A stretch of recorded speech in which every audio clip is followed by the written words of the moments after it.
Why are you here? On my way home, when I passed through a deserted park, I heard a cat-like cry from the trash bin. I thought someone had played a prank and got stuck inside, so I peeked in. There was my 3-month-old daughter. She was supposed to be home with my husband. In a panic, I called him, and he calmly lied. Our daughter is napping.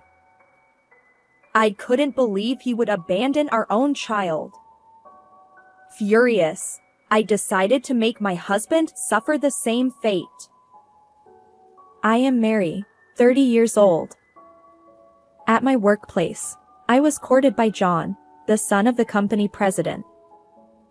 We got married just 3 months later, and I became a housewife to support him. During our courtship and early marriage, John was very kind. My parents-in-law also blessed us, and I was living happily every day. However, as time went by, John's true nature, which I hadn't seen during our courtship, began to emerge. About half a year after getting married, I happily became pregnant. Since John and I had talked about wanting a child soon, I immediately shared the news. John said, Really? Yes. It must be a boy. I replied, We don't know yet, but as long as the baby is healthy, either gender is fine. John insisted. No, our child is definitely a boy. Despite my reservations, he was thrilled about the pregnancy. From then on, John took it upon himself to inform our parents and colleagues that we were having a son. He even assumed the baby's name would be male and started buying boys' clothes. His unwavering belief became more pronounced. I worried. Is John really okay with this uncertainty? Months later, during a prenatal checkup, we finally learned the baby's gender. I hesitantly told John, the baby is a girl. His reaction shocked me. What? Why a girl? I wanted a boy. I explained that we couldn't choose the gender, but she was healthy and would surely be adorable. John retorted, I don't care. It's because you didn't take proper care of yourself that it's not a boy. I was taken aback. I'd never heard that my lifestyle affected the baby's gender. John's unreasonable blame left me speechless. Despite my efforts, I couldn't argue with his absurd reasoning. Would he love our daughter when she was born? For the first time, I felt anxious about our life together. Since learning our child was a girl, John's attitude toward me grew noticeably colder. Today is the day to buy baby supplies. Remember? I reminded him. His response. I'm not in the mood, so I won't go. I sighed. This wasn't the first time he'd canceled plans related to our child. When he thought it was a boy, he eagerly prepared everything. Now that it's a girl, his motivation seems non-existent. In the evening, John finally returned home. I'm back. I'm starving. Is dinner ready? It'll take a little more time, so please be patient. Despite repeatedly breaking promises, John acted nonchalant. Annoyed, I couldn't help but respond in an irritable tone. What's with that attitude? It's nothing. You're so cheeky. Whose money do you think supports our life? Frustrated, John pushed me on the shoulder. Ouch! I never thought I would be subjected to violence.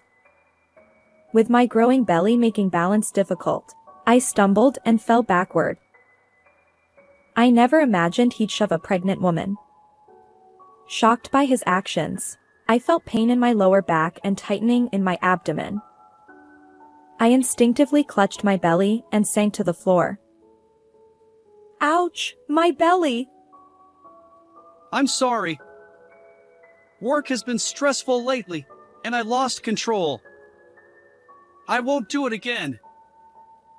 Perhaps seeing my distress, John hurried over, helped me up, and guided me to the sofa.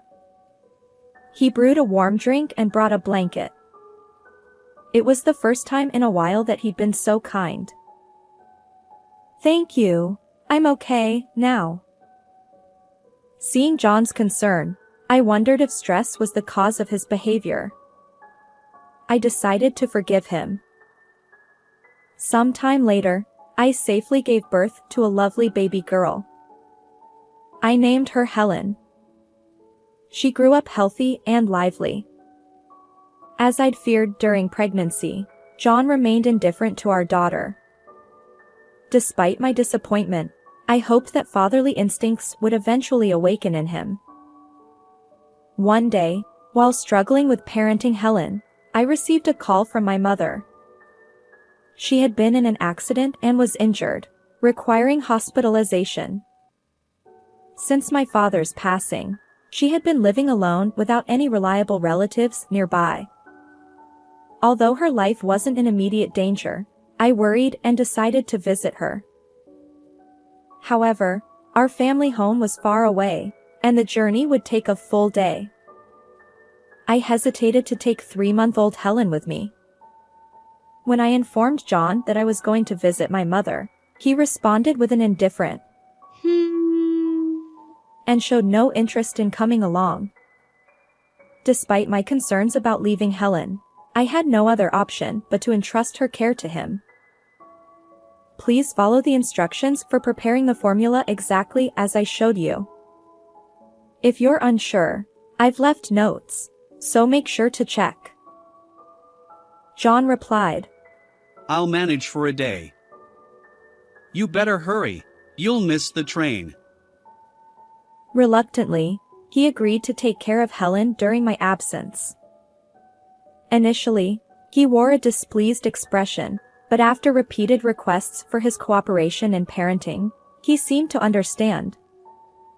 He even made an effort to learn about feeding and diaper changes. Perhaps this was an opportunity for John to grow as a father. On the morning of my departure, I left with hopeful expectations, torn between my responsibilities and my longing to see my mother.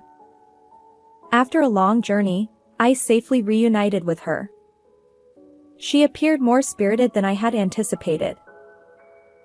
With hospital arrangements settled, I stayed overnight at my childhood home.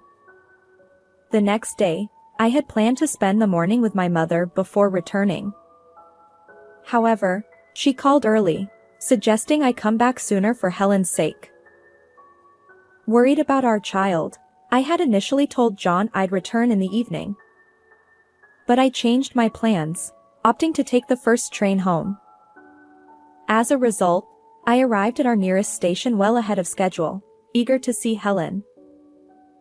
I walked briskly toward home. Wait, what's that sound? Along the path from the station to our house, there was a sparsely populated park. As I passed through, I heard something resembling a baby's cry. I glanced around, but there was no one else, no parents with children or anyone else nearby. It must be my imagination, a baby wouldn't be here. Perhaps it was just a kitten's mewing. Despite my rationalization, curiosity got the better of me, and I entered the park to investigate. As I walked, guided by the sound, it seemed that the cries were coming from inside a trash bin. Perhaps someone had played a prank, trapping a creature inside. Feeling sorry for it, I opened the lid to rescue whatever was stuck. But to my surprise, it wasn't a cat, it was Helen. What? Why is she here? I exclaimed. There she was, my daughter, Helen. Panic surged through me, but I quickly lifted her out of the trash bin. Helen cried intensely, but as I held her, she gradually calmed down. She looked at me and even managed a little smile. Relieved by her well-being, I sighed. But how could this be? Helen was supposed to be home with John. I hurriedly called John. Hello? How's Helen? John replied nonchalantly. Oh, she's napping, so no problem. I couldn't believe his obvious lie. Still, I managed a response and hung up. John likely had no idea I'd changed my plans and was already near home. He thought Helen's situation wouldn't be discovered, so he lied to me. Hearing his words, my trust and affection for him crumbled audibly. John had always wanted a son. Since Helen's birth, I hadn't seen him show any affection toward her. I hoped fatherly instincts would eventually emerge, but it seemed my wish fell on deaf ears. How could he abandon his daughter like this? Unforgivable. I resolved to seek revenge against John for subjecting my precious daughter to such cruelty. For now, what should I do? Taking Helen back to John's house was risky. After careful consideration, I decided to take her in a taxi to a certain location. As night fell, I returned home according to my original schedule. When I opened the front door, John came running from the back of the room, looking frantic. It's terrible. I accidentally fell asleep, and Helen is gone. She must have been kidnapped. That's serious. Let's call the police right away. I decided to play along with his story. The police? Isn't it too early for that? My mention of the police visibly unsettled him. Ignoring his reaction, I pretended to report the situation on my phone. John panicked and knocked the phone out of my hand. His face contorted, and he was breathing heavily. I steeled myself and got to the heart of the matter. Actually, did you take Helen somewhere? What? You suspect me? But Helen might have been abducted, and you haven't even contacted the police. Doesn't that seem strange? Caught off guard, John couldn't come up with an excuse. He became defensive. I did it to test your trust in me. Just as I thought, you don't believe in me. He started blaming me with intense anger. What? You don't understand? And what does Helen have to do with this? Tell me, where did you take her?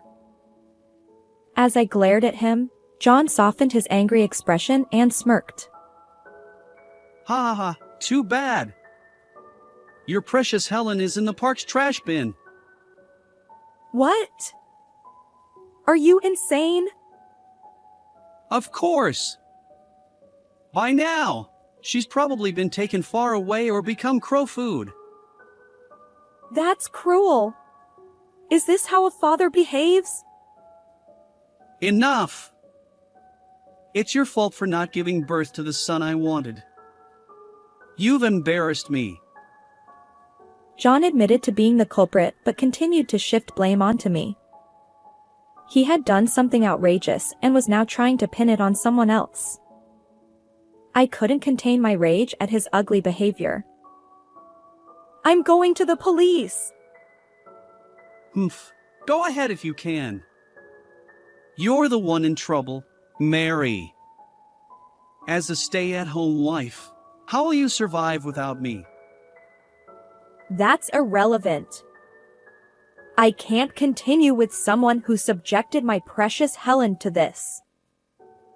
Well, it's your fault for not giving birth to the heir my parents expected. You've let them down and brought shame upon me. John's selfish behavior left me dumbfounded. He said, Listen, you only need to do what I say. Forget about Helen and quickly give birth to the next boy. With a smug expression, he laughed at me, and I glared back in frustration. Then, the front door opened. Standing there were my in-laws, holding Helen. John's eyes widened in shock as he saw the parents he hadn't expected and the daughter he thought he'd abandoned. He nervously wiped his forehead, sweating. The truth was, after ending the call with John at the park where I found Helen, I took a taxi to my in-laws' house. I happened to find Helen and rescued her. I've already informed your parents about this incident, I explained to him. His parents had heard John's verbal slip outside. My father-in-law shouted at John. How could you abandon your own child like that? John stammered, unable to come up with an excuse. My father-in-law continued. You were fixated on having a male heir, but just being a boy doesn't guarantee succession. You're fired. John tried to protest, but my father-in-law wasn't swayed. We'll also nullify any talk of you being the next company president. Our family ties are severed, so don't come to us again. John, who had always been confident and boastful at work, couldn't defy my strict father-in-law. John trembled and shed tears. I said, "Since I'm the leaseholder of this apartment, get out now." John pleaded. Wait, Mary, are you really abandoning me too? Despite losing his job and being rejected by my in-laws, he desperately apologized. Please forgive me. I'll properly care for Helen from now on. What? Now you say that? You abandoned your own child, and just because she's not a boy? I messed up, but I don't need to obsess over an heir anymore. It's fine. And, I'll take care of parenting from now on, so you can work outside. Don't belittle me. I'll never forgive you. I never want to see your face again. I looked down at John and delivered my cold response. His last hope shattered, and he sobbed. Despite some resistance, my in-laws pressured him, and he eventually packed his belongings, shoulders slumped, and left. Our divorce was finalized. I claimed $20,000 in alimony and $100,000 in child support from John. My in-laws covered the payments up front, and John, now jobless and abandoned by his parents, lives in a rundown apartment, working tirelessly at a physical labor job day and night. As for Helen and me, we returned to my hometown where my mother lives. We live happily with my recovered mother and our adorable daughter. We maintain a relationship with my in-laws, and Helen is thrilled when they visit. Together, we shower Helen with love and ensure her happiness. How did you like this story? If you enjoyed it, consider subscribing to our channel. Until next time.